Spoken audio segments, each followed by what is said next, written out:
Good afternoon, everyone. Good morning, students. Good day. No, let's start with our topic, the continuation of the simple interest and compound interest. So, in the last time topic, no, I talk about the simple interest, no, and this morning, no, let's focus on the discussion of the compound interest.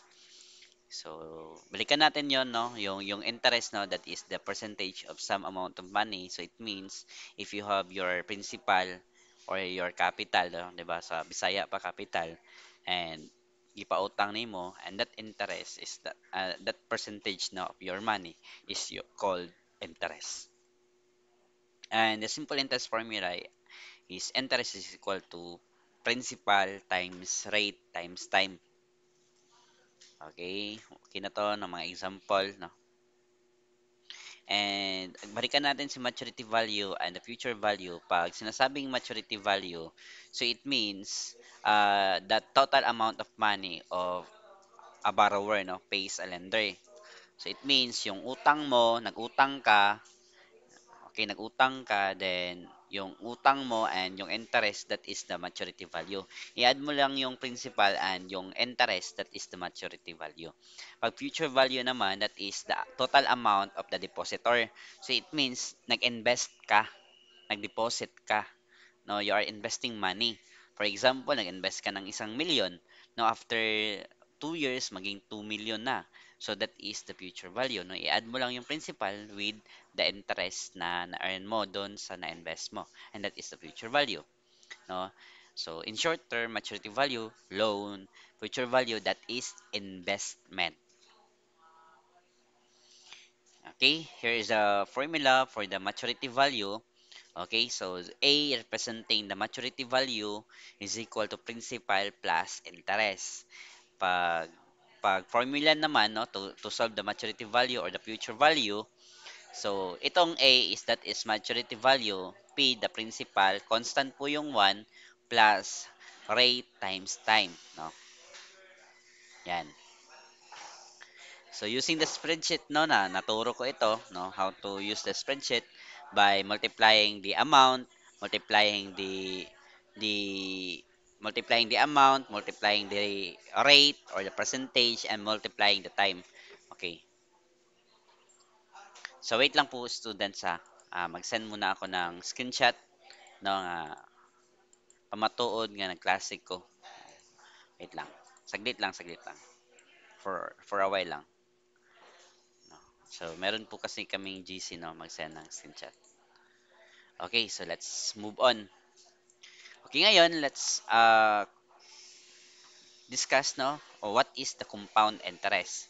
Okay, so yung compound interest, that is the interest earned by a loan is based on the principal and whatever the interest is already earned by the principal. Okay, so laktod nga istorya class, no, kaning compound interest is the compound interest is yung tubo nimo ba, no? Yung tubo nimo, nitubo na pud siya, no? Katong interest nimo ba nitubo na. For example, nagutang ka ng naghiram ka, no, ng 10,000, no, 5%. 'Di ba yung 5% ng 10,000 is 500. Okay? At the end of 1 month, so maging 10,500 ang imong bayaran, no? In the next month, ana class, 10,500 mutubo na pud na siya og another 5%. Okay? Yung tubo ng 5% sa 10,500, yung interest niya class is i-add mo doon, no, sa 10,500 and another tubo na again, no. Yung anak, mga anak, no? So ang tawag ana ba? Parang parang exponential. Oo, parang exponential, no? So ang anak, mga anak, no? So that is why class na magkapuno kag utang, mapuno kag utang, no? So because you are loaning, no, the compound interest. Okay lang po ito, student, pag you are investing for for the future value. Walay problema, no? Kay paspas ang tubo sa kwarta. Okay, pero pag utang gani aloy ka, no? And ito yung formula, no, for solving the compound interest. If P is the principal, change ako ng color, no. If P is the principal, R is the amount of, okay, if P is the principal, R the annual rate of the interest, and the number of compound periods each year, and the T length of time in years, and then the interest I, interest earned is I is equal to A is the maturity or the future value, minus P, and that would be your interest, no? And A is equal to P, quantity of 1 plus R divided by N, and N times T. So, ano po yung N? No? Yung N, students, that is the compounding interest. Okay, so meron akong ibigay sa inyo na mga value, no, with regards to N. Okay, kindly take note ha, para dili mo malibog. Compounding frequency man gud ng N. Kapila siya motubo ba, no? So, i-take note ni ha. Importante kay ni. Importante kay ni sa tong kinabuhi, no? So, pag annually gani ang compounding interest, pag annually, no, pasensya kung agi ha. Kay nga na yun na kay mouse mo gud akong gamit. So, n is equal to 1 annually. Pero pag semi-annually, no, yung frequency niya, so n is equal to 2. Kaduha man, 'di ba? Ang semi-annually is bahinon kaduha no sa isa ka tuig. Okay, next naman is quarterly. Yung quarterly, pila ka quarter no in a year? Apat, apat no. Si 3, apat, no. First quarter is January, February, March. No, second quarter is April, May, June, no? So, apat po yung quarterly. So, N is equal to 4. No, sama ko nagbayad mong PhilHealth, upat man ka quarter magbayad og PhilHealth. So, next naman, awa po dahil may PhilHealth, no? Monthly. Pag monthly class, pila ka, okay, how many months, no, in a year? 12. Matik yan, no, 12. How about daily? No, daily ang compounding frequency. So, what is the value? No, pag daily. So, it means pag daily po students, N is equal to 365. I-take note.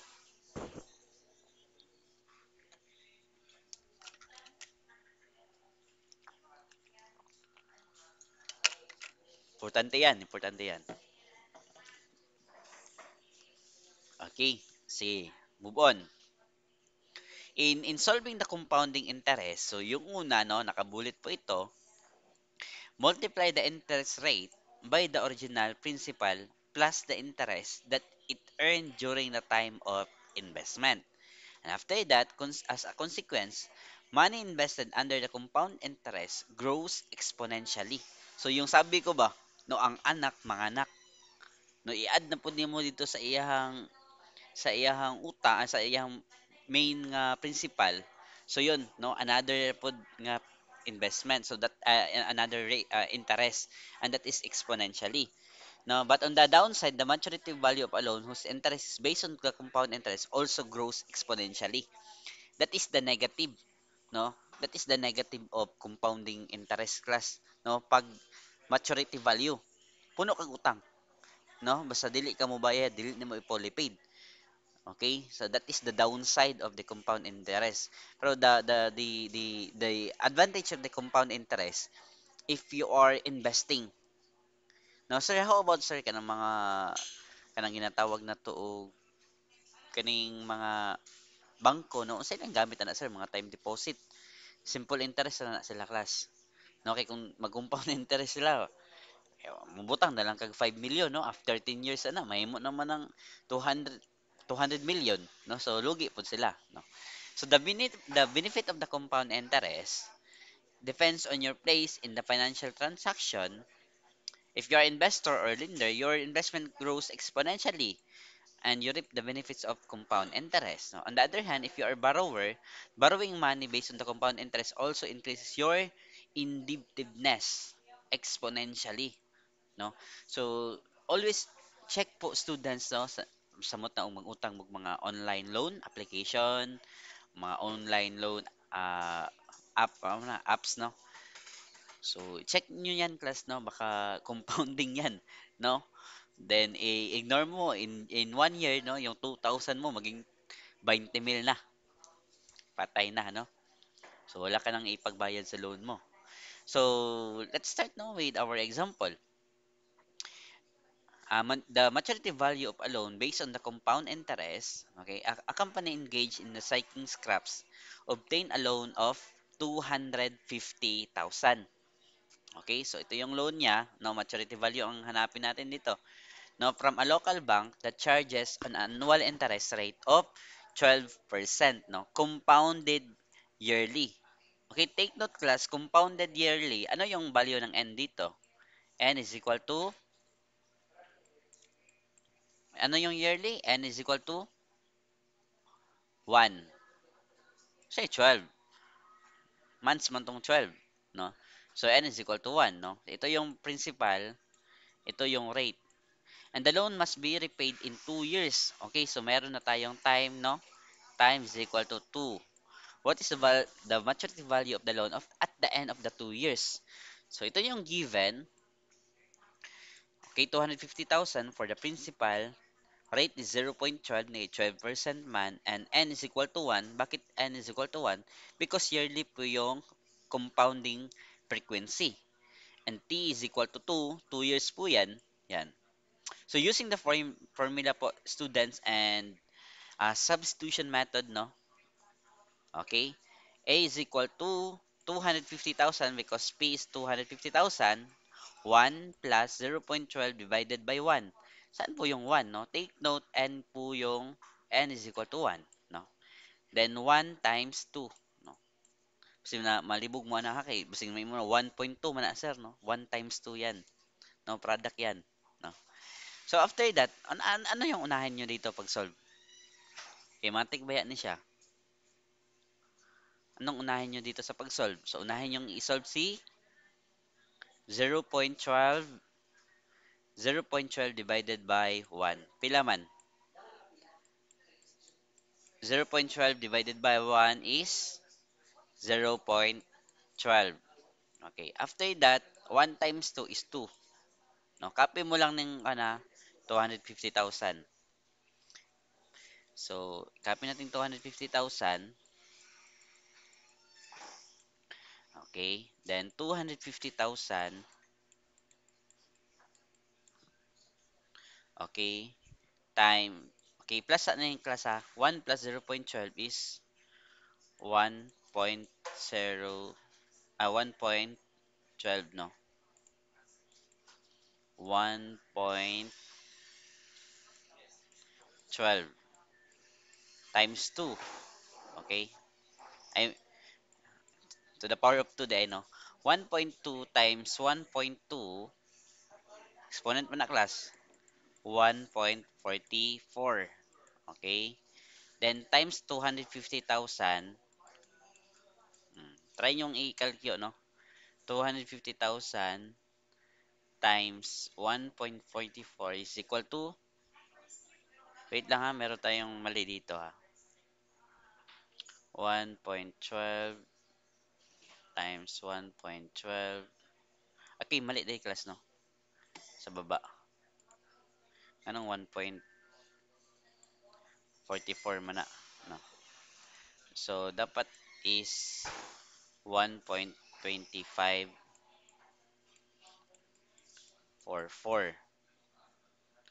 Times mo yan sa 250,000 is yung sagot is 313,600. So, that would be the maturity value. So, yung tanong ko dito, what is the interest? Ano yung interest? What is the value of interest dito? Hala. Interest. Nga 12% nga rate man na. Percentage man na niya. What is the interest amount? Interest amount na lang, no? So, what is the interest amount niya? In 2 years. Compounding yearly.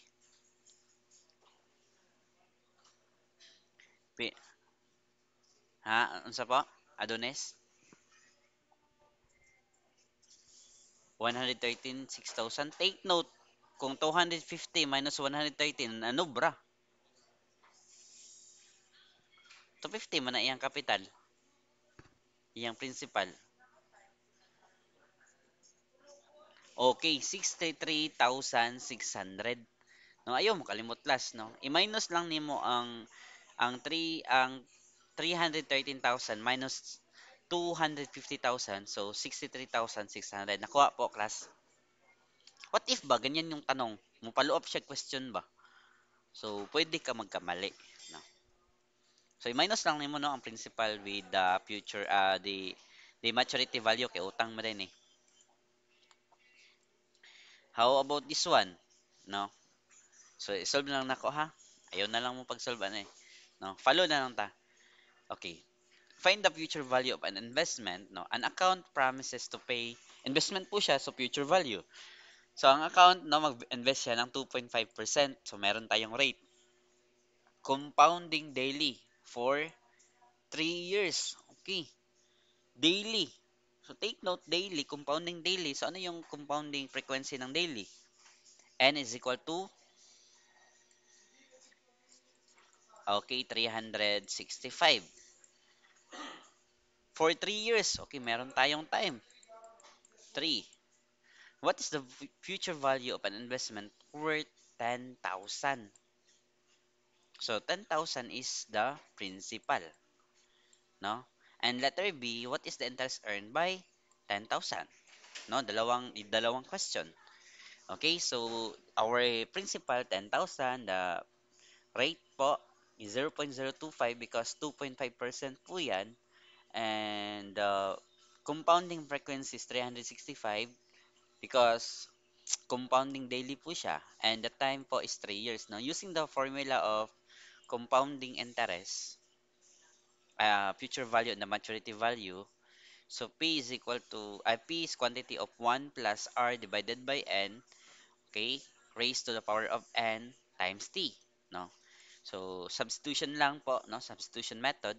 P is 10,000, okay, constant ng 1 plus rate is 0.025 divided by N, 365, quantity of 365 times 3, no? So, direct po siya student, no? So, atong himay-himayon ni, no? Okay, so unahin muna natin yung sa baba, no? 1 plus 0.025 divided by 365. Pila may value ano eh. Sa wait lang ha. Gamitan ko ng scientific calculator. 0.025 over 365, no? So, lumayag value niya class, no? Okay. 0.00 apat na 0. 0.6 849. Then 365 times 3 is 1,095.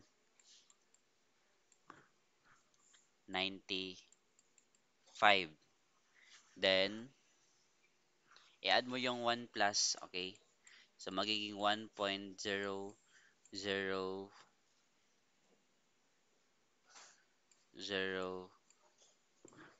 ilang zero yun? Apat, no? 6,849, okay, raised to 1,095, no? So, mas okay kung gagamit ka ng scientific calculator, no? So, 1.006849, 6849 raised to 1,095. So, ang sagot class is 1.077. Okay, i-multiply natin into 10. Copy lang yung 10K ha. 10,000. So, PEMDAS man, no? So, multiply natin into 10,000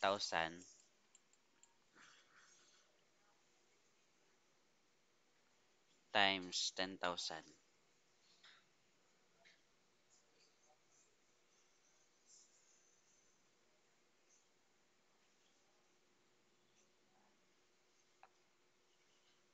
So 10,778.81.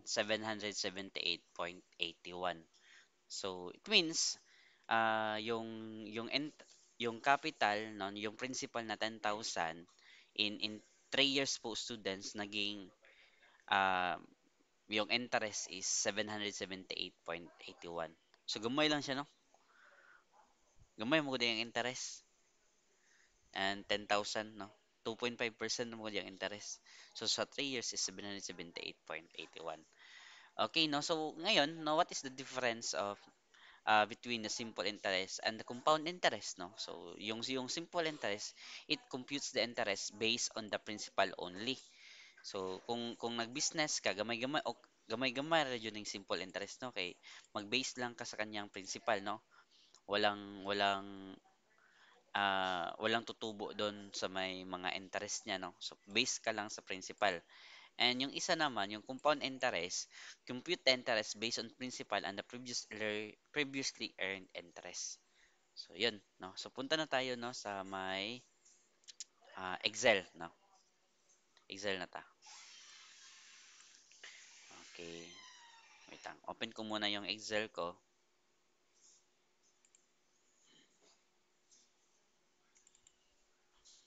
So, Excel tayo, class, ha?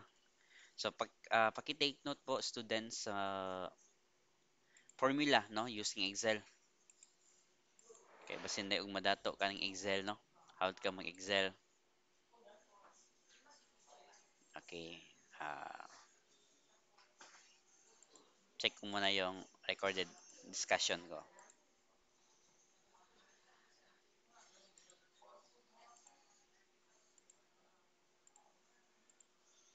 Okay, so nakita niyo class sa Excel. Kita ninyo. Kita po students. Okay, so pang butangan na nako ni og kwan may color.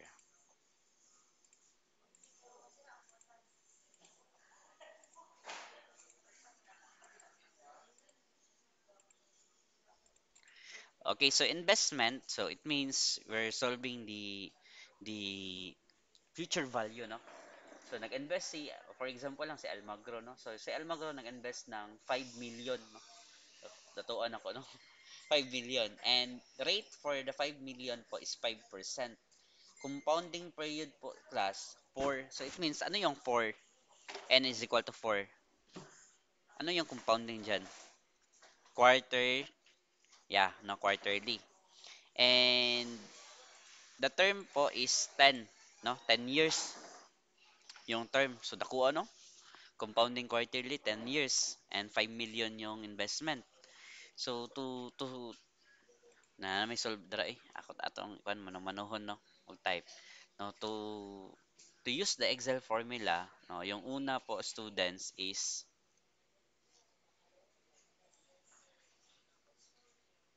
i-type natin yung equals no. Equals then pwede na pa dre. FB no. FB is that is the future value no. Okay, open parenthesis. Saan yung rate no? Rate is B4. B4, okay ito, divided by compounding period, comma, compounding period times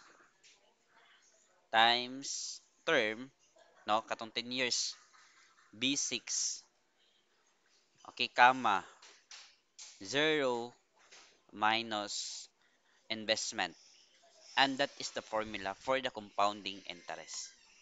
So it means in 5 million po class no, after 10 years po 5% na rate, compounding period quarterly, term 10 years. So from 5 million magiging 257,447,000 ay 257,447,785 pesos and 39 centavos. Grabe, no? Datuan ako, no? Paldo. So, yan, no? Yan po ang formula no to solve the compounding interest using Excel, no? Integrating Excel. So, move on na tayo sa traditional math, no? Incorporate na to ang Excel ano yung math. Pangutana. Walay pangutana? Wala. Okay, so i-off na nako na yung kuan.